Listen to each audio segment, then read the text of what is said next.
Hello, beautiful star seeds and fellow lightworkers.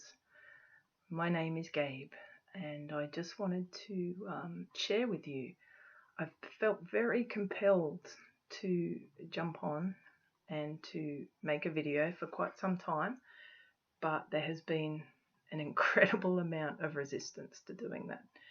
And when I feel into that resistance, it is as a result of many, many past lives that I've had on this planet, where when I speak up and share my truth, when I speak up and go against the grain, I am ripped to pieces, killed, burnt, beheaded.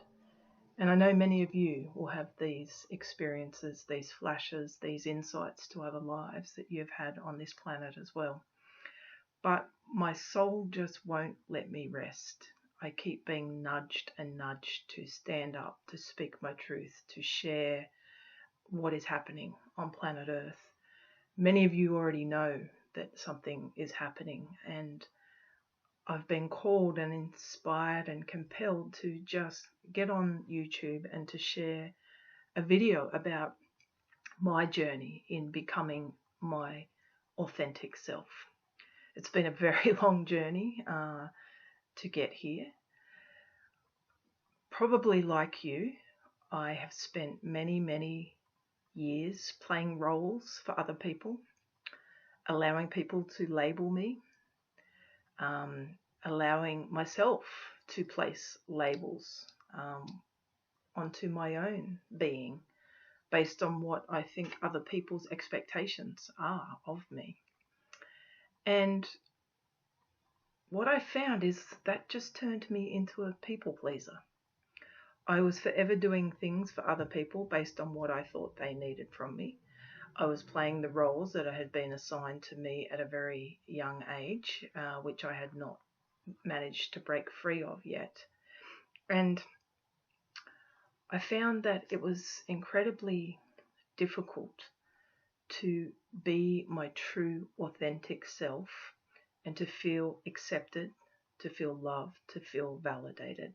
And so constantly I suppressed that authenticity, and I just kept turning up in the world as the way people wanted me to.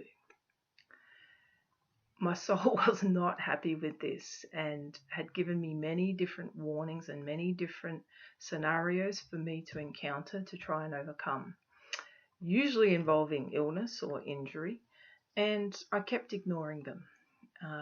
Probably about 13 years ago, I was struck down with pneumonia that lasted well over 2 years. I was extremely fit, active, adventurous, but stuck in this pattern of pleasing others up until that point.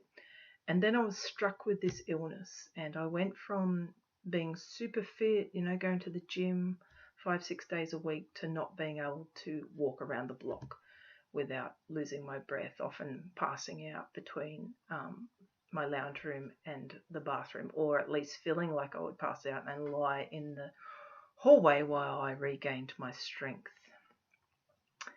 And after it was nearly 2.5 years, I discovered a healing modality in which I received an instant healing and my health came back to me. And of course I went straight back into old patterns of playing the roles, doing the things, hanging out with the same people, and needless to say, I continued to create more situations in which the pneumonia reoccurred numerous times over the next few years, culminating in about 5 years ago, getting to a point where I could no longer function. My brain was in an immense fog. I couldn't string a sentence together. I had difficulty walking. I had incredible difficulty with spatial awareness. I kept falling into walls or moving, sideways as I tried to walk. My walking progressively got worse, so much so that my sister would have to put me in a wheelchair to wheel me around the block so I could get some fresh air. And I started with having a few seizures. I started with having incredibly painful migraines that would last 3-4 weeks at a time, where I could not stand any kind of light whatsoever, any smells, any sounds, anything that was too much for my nervous system to synthesize or to regulate. And I ended up with the pneumonia again, very heavy lungs, great difficulty breathing. And eventually, after numerous doctor's visits and tests and all sorts of things, I was diagnosed with late-stage neurological Lyme disease. And it was such a difficult time. I went again from having the pneumonia, then sort of re-establishing my health somewhat, never back to the level I was, to full on being flat on my back in my bed, unable to function in any way, shape or form. I had to give up work. I couldn't read. I couldn't exercise. I couldn't watch any kind of shows. I found it all too stimulating. It hurt my head too much. I couldn't concentrate. I would need numerous naps throughout the day, lasting hours at a time. I had trouble eating. I was a real mess. But what I found was such a gift in that very moment of being stripped away. I was completely stripped bare of everything I thought I had been. So I had always considered myself, a fairly devoted daughter that would take good care of my parents. I couldn't do anything for my parents. I couldn't do anything for myself. Likewise, I felt like I had been a good sister. I felt like I had been a very good friend, doing things all the time for my friends, looking after children, helping them to move house, helping them with any issues that came up, problems, giving advice, all sorts of things that I would do, and I would consider that I was a good friend, remembering their birthdays, making effort for their birthdays, for Christmas, sending messages out, telling people I was thinking of them, sending them flowers, doing all sorts of stuff non-stop. I also classified myself as quite an adventurous spirit. I used to love traveling the world. I used to be very sporty. I was very fit, athletic. I would classify myself as a hard worker, someone who was honest, someone who had a lot of integrity in their work. And all of a sudden, I was none of those things. Because even though I was still a daughter, I couldn't do anything. Even though I was still a friend, I couldn't be anything to my friends. I couldn't work. I couldn't lift my head off the pillow. And so it was a very, very dark time for me. I delved very deeply into the dark night of the soul, which lasted for years. I had heavy depression. I had suicidal ideation. I had suicidal plans. I had all sorts of issues dealing with this level of heavy, heavy darkness. And what I found as I delved into that darkness and just accepted it, and I was like, okay, well, if I'm none of these things, then what am I? And the great fear that came up was, well, I'm nothing. And I'm sure many of you have had that similar fear. Like, if you strip away all of these roles, then what is left? I am nothing. But then one day I actually woke up and I realized I was trying to do some meditations. I had discovered Dr. Joe Dispenza's work at that point, and I was trying to use his meditations to heal myself from this debilitating condition. And what I noticed with his work as I started to meditate, I was like, oh, I am love. That is what I am. All of these other things had to be stripped away so that I could realize what I truly, truly was at the core of my essence, not based on roles or labels or judgments or expectations of anybody else, but at the very true core essence of who I was. One of the things I discovered at that true core essence was that I had always felt my soul trying to connect with me. And it was almost like I was like, back off, leave me alone. I'm just trying to get through this 3D existence. But my soul, she didn't give up. She kept tapping me. She kept pushing me. She kept fingering, giving me a poke here and there, trying to get my attention. And finally, when there was nothing else left to distract me, because there was nothing I could do except lay there in my bed day after day, she came and I listened. And she told me that I was here at this time on the earth for a reason, and that I had known this, which I had, but I had ignored it. And I had almost become an enemy of my soul. I was so rude and dismissive and wanted nothing to do with her. And in that moment, lying in my bed, knowing I had nothing left, I actually decided to befriend her, to invite her into my space, to invite her into my physical being, to invite her wisdom, her knowledge into my very essence of how I lived on this planet. And something very interesting happened. It took me quite some time, because what I discovered is that my body was still filled with so much toxicity from the drugs I'd been on to try and stabilize the Lyme disease. My body was filled with toxic emotions, hurts, traumas.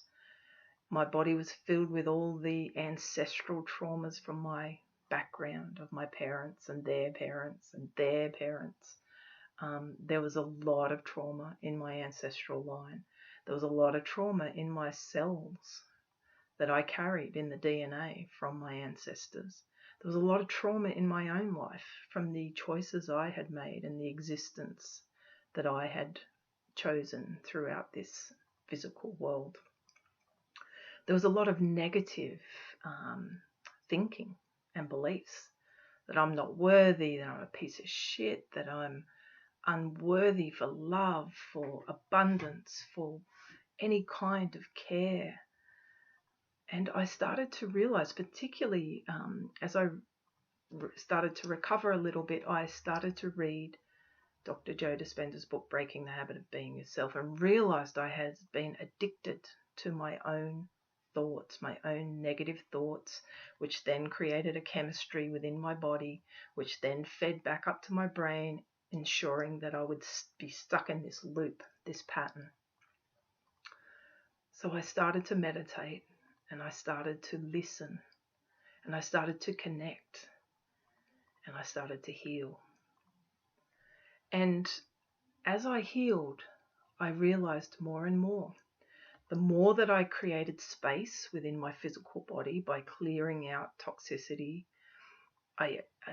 all the toxic type substances that we use, I cleared out my entire house of any kind of cleaning products, any kind of shampoos, conditioners, toothpastes, bathroom products, kitchen products, cleaning products, anything with any toxicity in it. I cleared it out completely because I was no longer willing to put those toxic substances in or on my body. And as I did that, I created more space. As I replaced my toxic food intake with organic food, whole food, food grown by Mother Earth, food that nourished and nurtured and fed my cells. As I cleared out all the toxic food from the cupboard and started to increase that, as I drank more filtered water and cut out any fluoride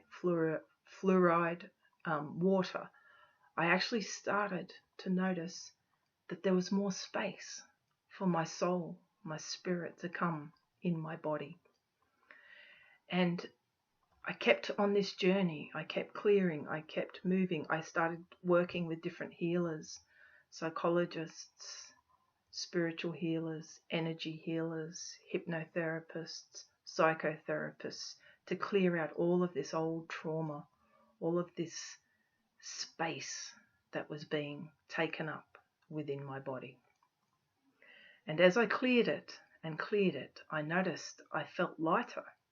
Not physically per se, but within the very core, the essence of my being.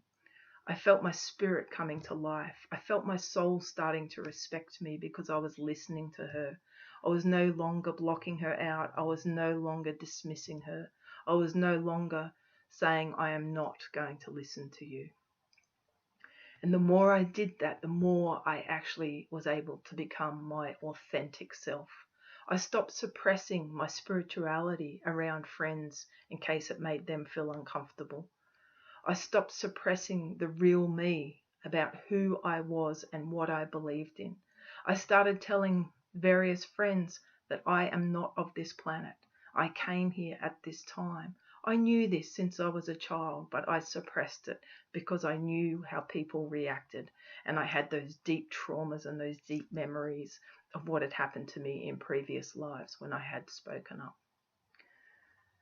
But I've worked hard and I've cleared, and my soul kept nudging me. Get on YouTube, make some videos, start sharing your story that might help others, it might inspire others, it might help guide others who are awakening and know that they're here for a reason, but are still perhaps stuck in the fear or stuck in old traumas. So hence, this is why I'm here. And as I befriended my soul, my life became easier. I always had been brought up with the belief and the experience, for sure, that I had to work hard. In fact, up until probably the age of 30, I worked 2 or 3 jobs at a time. And after my illness, I started to realize I don't need to work hard. I can trust I am taken care of. It's not that I'm going to sit on my butt and do nothing, because my soul won't let me do that. I have a mission, I have a purpose, and when I combine and step into that with my soul and am guided by my soul, then I go in flow, and things that I need, things that I want come to me easily and effortlessly. And so I just wanted to get on to introduce myself, because this will be the first of many videos. And I just want to encourage you, if you haven't already, to befriend your soul. I know how scary that can be when you hand over guidance to some higher power that knows more than you, that is wise beyond measure, that has an overall picture of what's going on in relation to this physical existence. I guarantee you your life becomes easier when you can befriend your soul. But what I do also suggest is, in order to do that, to allow that higher self to come in, to connect, is to clear as much space in your body so that your soul actually has room to come in. In the past, the soul was always sort of outside the body, but it wants more and more at this time to come in, to be this glorious, magnificent being on the earth. And it can help guide you in so many ways. But in order to do that, you need to make space in your body. So clearing out the toxic relationships, the emotions, the negative thinking, the negative beliefs, diving in deep, finding out what they are. All you have to do is look at the patterns that are created in your life right now, and you'll see what negative beliefs, what limiting beliefs you are carrying. And then start working with someone. If you can't do it yourself, start working with someone. There are so many talented healers, talented psychotherapists, talented hypnotherapists on the planet right now that can help you dive deep into that subconscious area of your mind and help you clear out those negative limiting beliefs that are holding you back. And I guarantee you, once you make space in this physical vessel and you call in your higher self, your soul, they will come. They have been waiting in anticipation for the moment that you allow space for them. So that's all I wanted to start with for this first video. I wish you all the very, very best. I love you all deeply. And I'll speak to you soon. Bye.